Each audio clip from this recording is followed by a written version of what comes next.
𝗙἗ at once sent messengers bearing the tale, north, east, and west, but it was 3 years before the dwarves had mustered their strength.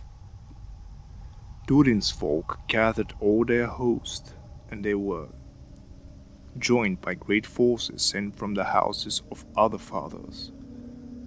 For this dishonor to the heir of the eldest of their race filled them with wrath. When all was ready, they assailed and sacked, one by one, all the strongholds of the orcs, that they could from 𝗏𝗏𝗏 to the Gladden. Both sides were pitiless, and there was death and cruel deeds, by dark and by light. The dwarves had the victory through their strength and their matchless weapons, and the fire of their anger, as they hunted for 𝗏𝗏𝗏𝗏 in every den under mountain.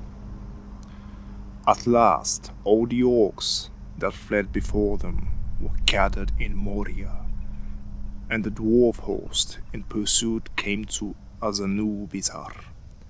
That was a great vale that lay between the arms of the mountains about the lake of 𝗙𝗵𝗃𝗃, and had been of old part of the kingdom of Khazad-dûm. When the dwarves saw the gate of their ancient mansions upon the hillside, they sent up a great shout like thunder in the valley, but a great host of foes was arrayed on the slopes above them, and out of the gates poured a multitude of orcs that had been held back by 𝗏𝗏𝗏 for the last need. At first, fortune was against the dwarves, for it was a dark day of winter without sun, and the orcs did not waver, and they outnumbered their enemies,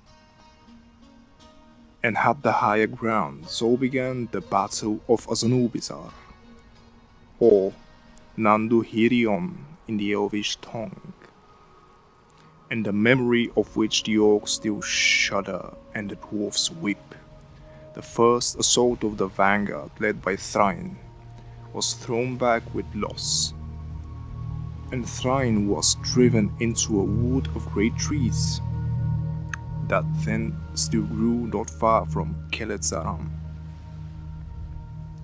There, 𝗙἗ his son fell, and 𝗏undin his kinsman, and many others, and both 𝗙἗ and Thorin were wounded. Elsewhere the battles waged to and fro with a great slaughter, until at last the people of the Iron Hills turned the day, coming late and fresh to the field. The mailed warriors of 𝗏𝗏𝗏𝗏's son drove through the orcs to the very threshold of Moria, crying, 𝗏𝗏𝗏, 𝗏𝗏𝗏, as they hewed down with their mattocks all who stood in their way. Then 𝗏𝗏 stood before the gate and cried with a great voice, 𝗏𝗏𝗏, if you are in, come out. Or is the pain in the valley too rough? Thereupon 𝗏𝗏𝗏 came forth, and he was a great orc with a huge iron-clad head, and yet agile and strong. With him came many like him, the fighters of his guard, and as they engaged 𝗏's company, he turned to 𝗏 and said, What? Yet another beggar at my doors? Must I brand you too?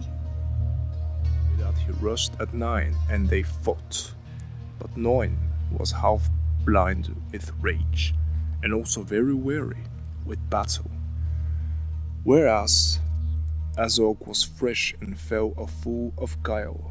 Soon 𝗏 made a great stroke with all his strength that remained, but 𝗏𝗏𝗏𝗏 darted aside and kicked 𝗏's leg, so that the mattock splintered on the stone where he had stood, but 𝗏 stumbled forward. Then 𝗏𝗏𝗏𝗏𝗏, with a swift swing held his neck. His mail collar withstood the edge, but so heavy was the blow that Noin's neck was broken and he fell. Then 𝗏𝗁𝗀 laughed as he lifted up his head to let forth a great yell of triumph, but the cry died in his throat, for he saw that all his host in the valley was in a rout, and the dwarfs could escape from them were flying south, shrieking as they ran, and hard by all the soldiers of his guard lay dead. He turned and fled back towards the gate. Up the steps after him leaped a dwarf with a red axe. It was Durin, Ironfoot, Noin's son. Right before the doors he caught 𝗏𝗁𝗀, and there he slew him, and hewed off his head. That was held a great feat for Durin, for Durin was then only a stripling in the reckoning of the dwarfs. But long life and many battles lay before him, until old but unbowed he fell, and last in the war of the ring. Yet hardly and full of wrath as he was, it is said that then he came down from the gate. He looked grey in the face, as one who has felt great fear. When at last the battle was won, the dwarfs that were left gathered in 𝗏𝗁𝗀. They took the head of 𝗏𝗁𝗀 and thrust into its mouth the purse of small money, and then they set it on a stake. But no feast nor song was there that night, for their dead were beyond account of grief. Barely half of their number, it is said, could still stand or had hope of healing. Nonetheless, in the morning, 𝗏്րայն stood before them. He had one eye blinded beyond cure, and he was halt with a leg wound. But he said, Good, we have the victory. 𝗏𝗁𝗀 is ours. But they answered, Durin's heir you may be, but even with one eye you should see clearly. We fought this war for vengeance, and vengeance we have taken. But it is not sweet. If this is victory, then our hands are too small to hold it. and those who were not of Durin's folk said also, 𝗏𝗁𝗀 was not our father's house. What is it to us unless a hope of treasure? But now, if we must go without the rewards and the wages that are owed to us, the sooner we return to our own lands, the better pleased we shall be. 𝗏்րայն turned to Durin and said, But surely my own kin will not desert me. No, said Durin. And we have bled for you, and we will again. But we will not enter 𝗏𝗁𝗀. You will not enter 𝗏𝗁𝗀.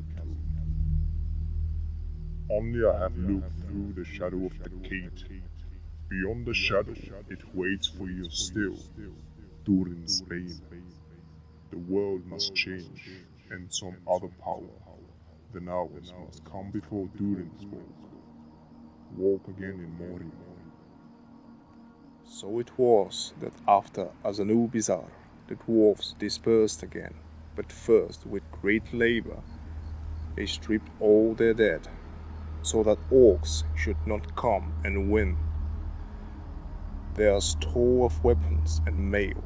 It is said that every dwarf that went from the battlefield was bowed under a heavy burden. Then they built many pyres and burned all the bodies of their kin. There was a great felling of trees in the valley, which remained bare even after, and the reek of the burning was seen in Lórien. Such dealings with their dead seemed grievous to the dwarfs, for it was against their use. but to make such tombs as they were accustomed to build, since they will lay their dead only in stone, not in earth, would have taken many years.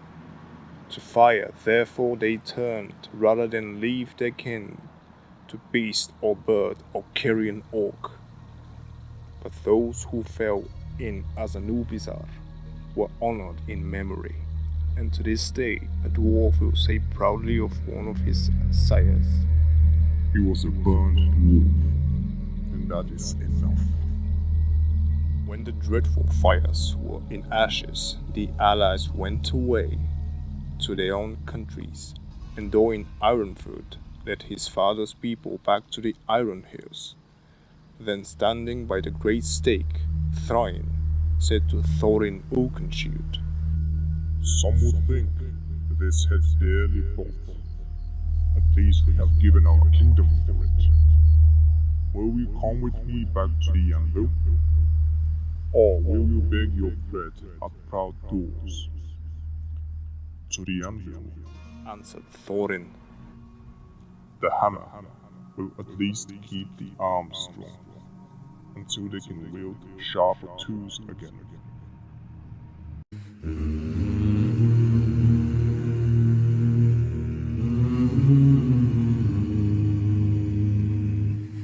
Far over the misty mountains cold, to dungeons deep and caverns old, we must away ere break of day, to find our long forgotten